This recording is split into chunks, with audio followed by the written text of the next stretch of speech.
Okay, so the sequential turns are already working. I wanted to show you a couple of things though. So I'm going to talk a little bit about the mirror caps and kind of how those come off. They're a little bit of a hassle. It's really easy to break clips, but so I'm going to show you that.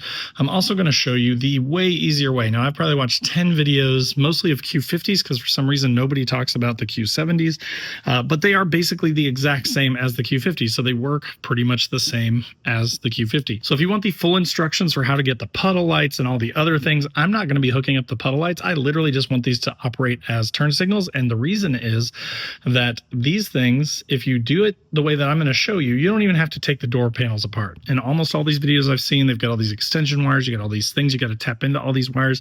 It's not super complex. So definitely if you search for other Q50, sequential turn signal videos, you will find those and you can see exactly how to do it. You pop the door apart, you tap into a couple of wires in there. It's not super hard, but I don't care about that for one, because we've already got puddle lights on the car and I don't really care about puddle lights. I honestly just want the sequential turn signals to replace the stock ones, and I'll show you why. If we go around to the driver's side, this is what the passenger looks like. It's far better look. It looks a lot more aggressive. It's kind of black with the sequentials.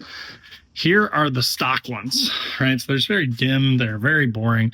And also on my car, the car that I bought, someone had smacked this against something, and so this whole plastic cover is broken off. This is basically just maintenance stuff where I'm also upgrading it at the same time. And it's also cheaper to buy these aftermarket sequentials than it is to buy the stock ones. So again, because this one was broken, I just figured, you know what, while I'm doing this, let's take them apart. But I don't really feel like taking my doors all the way apart just to have puddle lights. I really just care about having the turn signals. So again, I'm going to show you exactly how to do that in this video. All right, guys, so again, this will apply to Q70s, Q50s, Q60s. I believe it even applies to some of the SUVs like the QX70s, QX60s, that kind of thing. They all pretty much share the same mirror assemblies. So again, when you're removing the cap, here's what it looks like, and here's what I'm going to be replacing mine with. So I'm going from the boring, body colored mirror cap to this gloss black M-style mirror cap. So that's going to go over the top of this thing, and it's just going to make it look a lot more aggressive, a lot nicer. I had these on my Q50 and I really liked them. And then I'm doing other gloss black accents throughout the car, like a gloss black lip, a gloss black grille, trunk spoiler, and a roof spoiler. So this will just, kind of go hand in hand with those. And again, at the same time, if you've broken clips or something, why just replace it with, boring stuff when you can replace it with an upgrade? And these are also very inexpensive. And I'll put links to these and the sequentials in the description down below. But as you can see on the back here, there are a few clips, right? So you basically got these two on the top that are going to clip in, and then they kind of latch down. And then you've got these on the bottom where there are two also, and they kind of click up. Then one of the trickiest ones is this last one here, which is going to lock into this hole right here on your mirror. And that's what's going to kind of lock that in. So what we're going to do is, putting them on is way easier. When you're pulling them off, you kind of have to work your tool around inside of here to maneuver those clips. So again, if you're working on the bottom ones, you want to kind of try and get your pry tool to pull it down. And then on the top, you want to sort of push them up. And then this inside one here, it also clips towards the middle of the light. So you want to kind of get behind it and push it out away towards the car to get that to let go. But then when you're putting it on, all you have to do basically is we're just going to put it up over here and we're going to sort of slide it on. But I want to make sure that everything's done with the sequential light before we do that. I just have mine sitting in here. There are basically, though, 4 screws. So there's one here, and then you remove this one too, just to give you some wiggle room on the bottom here. But then you can pull this plastic piece down at the bottom. Let me hang this down here. And there's a 4th screw that goes right into that hole there. So now that we've got this in here, these are your extension cords that I'm going to disregard. But if you wanted to remove the doors and stuff, you could run these through the mirror assembly into the car, down through the door, and then splice into wires. But again, this is the simplest, quickest way. This will take less than 10 minutes to do this and upgrade your mirrors doing them this way. Okay, so once you pull the old light out, you're going to notice this wiring harness. You're going to use a flathead screwdriver to get down in there and just pry this out. And once you get that, you're going to see that it's got 2 wires. It's got your red wire, which is your positive, and then it's got your yellow and black, which is your negative. So what you're going to do is you're going to use your positive and your negative from the sequential. The red goes into the red, the black goes into the yellow and black, and these have these little sort of hooks on the end of them, these little sort of metal pieces that are already attached to these wires, and they literally fit perfectly in here. So I'm going to wrap these up with some electrical tape just to sort of seal them off, just to make sure there aren't any short circuits or anything like that.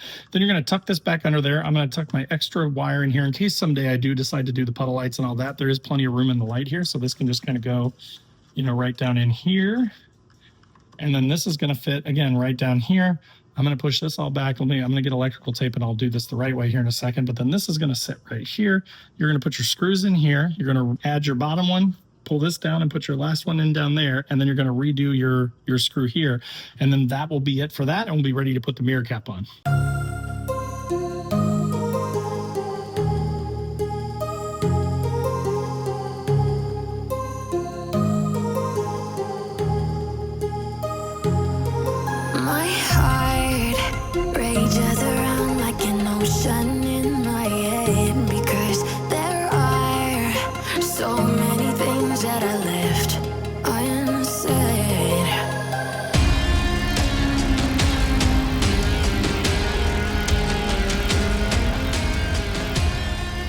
So as you can see, I actually did this one first just to kind of hold the whole assembly in place. Then I pulled this part down over here and dropped the bottom one in because that's one of the trickier ones to get hold of.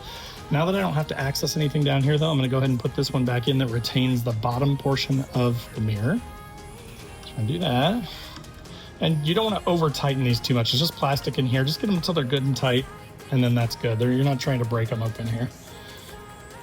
And then there's the final one. Just line it up, get it straight. Same sort of thing, just hand tools, just putting it in place. So then that is it for the sequential. So now, as you can see, that looks way better than the old light does. And I didn't have to take my doors apart or anything. All my wires are tucked right back in behind here. Everything's taped off, so no shorts or anything like that. Now we're gonna put the mirror cap on, and that's gonna do it for this one. And we're gonna rinse and repeat on the other side of the car, and that's gonna be it. I'll show you the final result here in just a minute. Another reason that I'm going with these is that my stock one was scratched. So the guy had busted the turn signal out of the other side, and this one had paint transfer scuffs all over it because he'd hit something on this side too. So part of that is, you know, I always figure if I have to do some sort of maintenance, I'd rather just do an upgrade at the same time. Why keep it stock and boring, right? So we are going to try and line these up here. And remember, they're just going to go basically straight in, and you want to be careful not to bust off your clips here. So this one on the inside is probably your trickiest here. I kind of get that one angled first here. Might take a little bit of a love tap here. And I'm just kind of pulling it together at the top, but that's it. Took 5 seconds, right? So a little bit of a love tap there to get those bottom ones in there. And then just kind of pull them on the top, and that is it. So now one thing to sort of point out is, I think due to the universal nature of this, right, that this winglet here does get really close on the Q70. So just for you Q70 guys and girls, it's not touching, so it's not going to hurt anything, right? But you just want to be aware of that. Like when you put your mirrors in, it's very close. And it actually touches the A-pillar just a little bit. So just be aware of that. Mine are not like the power closing mirrors or anything. And even when I do have those, I generally shut them off just because I don't want to wear out the motors. I don't know, I'm kind of weird about that.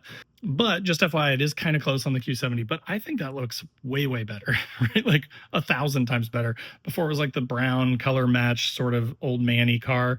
And now it's got a little bit of an aggressive look with these nice sequentials, and definitely a nice upgrade, while also giving me a fix for my paint transfers and for my broken mirror light on the other side. So we'll go do the other side here, and then I'll turn them on and show you just sort of a front view from the front of the car.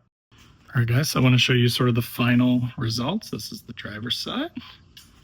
Again, I mean, versus stock, I just have a hard time leaving things stock. I just think there's very easy, very inexpensive upgrades. I believe the sequentials were about $100, maybe 110, and the mirror caps are like 80 or 100, something like that. So again, I would have had to replace them anyways, and I bet a stock mirror light was probably a couple $300 if you bought an OEM one.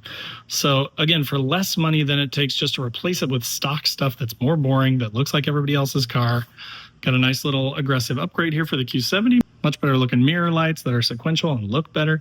And this is really honestly a 15 or 20 minute job max, pulling off the old caps, pulling out the old lights, putting on the new caps, putting in the new lights, wiring them up. Piece of cake. So if you've done any 12-volt wiring or modified any vehicles before, this is probably a 1 out of 10 on the difficulty scale.